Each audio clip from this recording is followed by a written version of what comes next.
का मामला शुरू हुआ है तब से मैं कह रहा हूं कि ये सरकार की कैपेबिलिटी के बाहर है कि ये शिक्षक 10 लाख लोगों को नौकरी दे दें। कुछ लोगों ने आके कहा कि भैया आप तो कहे थे कि नहीं कर पाएंगे, 1.25 लाख लोगों को बहाल कर दिया। तो पहली बात, 1.25 लाख नए लोगों को नौकरी नहीं मिली है। इसमें आधे से ज्यादा वो लोग हैं जो पहले से सरकारी नौकरी में थे, नियोजित शिक्षक थे, अब उनका सर्विस कंडीशन बदल गया, अब वो नियोजित शिक्षक के बजाय सामान्य शिक्षक हैं, राज्यकर्मी। आधे से ज्यादा लोग वो हैं जो पहले से नौकरी में थे, ये नए लोगों को नौकरी नहीं मिली है। सरकार सबको बरगला रही है कि हमने 1.25 लाख लोगों को, नए लोगों को नौकरी दे दी। जो बाकी के आधे लोग बच गए, आधे से थोड़ा कम, उसमें आधे से ज्यादा लोग, मतलब आधा जो बचा, जो नए लोगों को नौकरी मिली, उसमें आधे से ज्यादा लोग बिहार के बाहर के लोग हैं। तो बिहार के नए लोगों को 1,25,000, अभी सरकार ये आंकड़ा जारी नहीं कर रही है, और जिस दिन से नियुक्ति का अपना पीठ थपथपा रहे हैं और बिहार के गरीब जनता का पैसा देकर विज्ञापन छाप रहे हैं, अभी तक इन्होंने नहीं बताया कि 1,25,000 में कितने लोग ऐसे हैं जो पहले से शिक्षक थे जिनका सर्विस कंडीशन बदला, कितने लोग ऐसे हैं जो दूसरे राज्य के लोग हैं जो डोमिसाइल नीति को चेंज किया गया उसकी वजह से वो बने हैं, और कितने बिहार के बच्चों को, नए बच्चों को रोजगार मिला है। और इसके बाद जो अनियमितता वाली बात है वो तो है ही, अभी आप इसको थोड़ा आगे बढ़ने दीजिए। पिछले 5-7 वर्षों में बिहार सरकार ने कौन सी ऐसी नियुक्ति की है जिसमें अनियमितता नहीं हुई हो, जिसमें घुसखोरी न हुआ हो, जिसमें पेपर लीक न हुआ हो, जिसमें कोर्ट में मामला न गया हो। तो यहां पर तो किसी ने, नेता ने, जो तेजस्वी यादव ने कहा कि ये झटपट की सरकार है, इनको काम कुछ नहीं करना है, इनको झटपट सब करना है। बाबूजी मुख्यमंत्री हैं तो झटपट इनको भी मुख्यमंत्री बन जाना है। पैसा कमाना है झटपट, चाहे किसी भी तरीके से पैसा आ जाए। नाम कमाना है झटपट, चाहे जिसको उसके लिए बरगलाना पड़े। तो किसी भी व्यवस्था को सुधारने के लिए झटपट करने से तो नहीं होगा। जीवन की जो सिद्धांत है वो बताते हैं कि बहुत स्थिरता से, गंभीरता से ही चीजों को सुधारा जा सकता है, झटपट करने से नहीं। जब जिस सरकार की मेंटालिटी झटपट की है तो यही होगा, झट से पैसा दीजिए, फट से अपना काम करा लीजिए। यही इनकी मेंटालिटी है, यही इनका कैरेक्टर है इस सरकार का।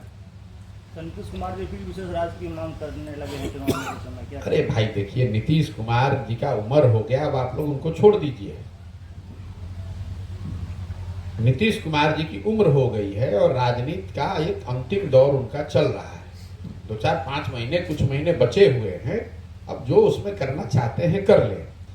विशेष राज्य का दर्जा 2012-13 में दिल्ली में इन्होंने रैली की थी। 12-13 से आज 23, 10 साल हो गया। 10 वर्ष में 5 वर्ष से ज्यादा नीतीश कुमार भाजपा के साथ सरकार में मुख्यमंत्री थे। उन 5 वर्षों में नीतीश कुमार डरपोक आदमी के मुंह से एक बार भी विशेष राज्य के दर्जा का बात नहीं उठा। अब जाकर किसी जदयू के नेता से पूछिएगा तो वो ये कहेगा कि हम तो हमेशा मांग करते थे, भाजपा वालों ने नहीं दिया, हमने खुली चुनौती दी है। नीतीश कुमार ने पिछले 10 वर्ष में, जब भाजपा के साथ थे और जो जब नहीं है, एक बार भी प्रधानमंत्री से अगर मुलाकात की हो कि भैया विशेष राज्य का दर्जा हमको दीजिए, आप हमको मुलाकात का खबर दिला दीजिए, हम मान लेंगे कि ये बात इनकी सही है। ये आदमी यहां खड़ा होके कोई प्रपंच गाता है, सीट का शेयरिंग के लिए जाकर भाजपा के नेतृत्व के साथ महीनों बैठे रहते हैं। आपको कास्ट सेंसस कराना था तो आप वहां जाकर सर्वदलीय बैठक लेकर प्रधानमंत्री से मिलने गए। विशेष राज्य के दर्जा के लिए कब गए मिलने आप प्रधानमंत्री से? जब साथ में थे तो मोदी जी को महामानव बता रहे थे, सष्टांग दंडवत कर रहे थे पब्लिक के सामने, और आज खड़ा होकर कह रहे हैं कि हर जगह विशेष राज्य का दर। अरे 32 साल से लालू, नीतीश, ये लोग का यही काम है, पूरे राज्य को बर्बाद कर दिया, अनपढ़ बना दिया, मजदूर बनाने का फैक्ट्री बना दिया, हर रोज एक नया सगुफा लेकर चला आता है। अभी आपने देखा, कह रहा है समाज के वंचित लोगों का हक मारी हुआ है। कोई ये नहीं पूछ रहा है कि भैया हकमारी किया किसने? 32 साल से सत्ता में तुम बैठे हो, तो हकमारी किसने किया? तुम्ही को तो हक देना था। आरजेडी वाले और जदयू वाले बताए कि कितने अति पिछड़ों और मुसलमानों को उन्होंने टिकट दिया है विधायक और सांसद के तौर पर, कितने विधायक और सांसद जो जीत कर आए हैं उन्होंने अपने मंत्रिमंडल में जगह दिया है। बिहार सरकार का बजट है 2,46,000 करोड़, उसमें 60% बजट की जो विभाग है वो सिर्फ 2 आदमी के पास है, नीतीश कुमार और तेजस्वी यादव। मेरे भाई, किसके वंचित होने की बात कर रहे हो? कल बनाओ मुसलमानों को गृह मंत्री, कौन रोक रहा है? पथ निर्माण विभाग, शिक्षा विभाग, ग्रामीण कार्य विभाग, शहरी अर्बन डेवलपमेंट आप मुसलमान को दीजिए, अति पिछड़ों को दीजिए, दलित को दीजिए, कौन रोक रहा है? हक मार के जो बैठे हैं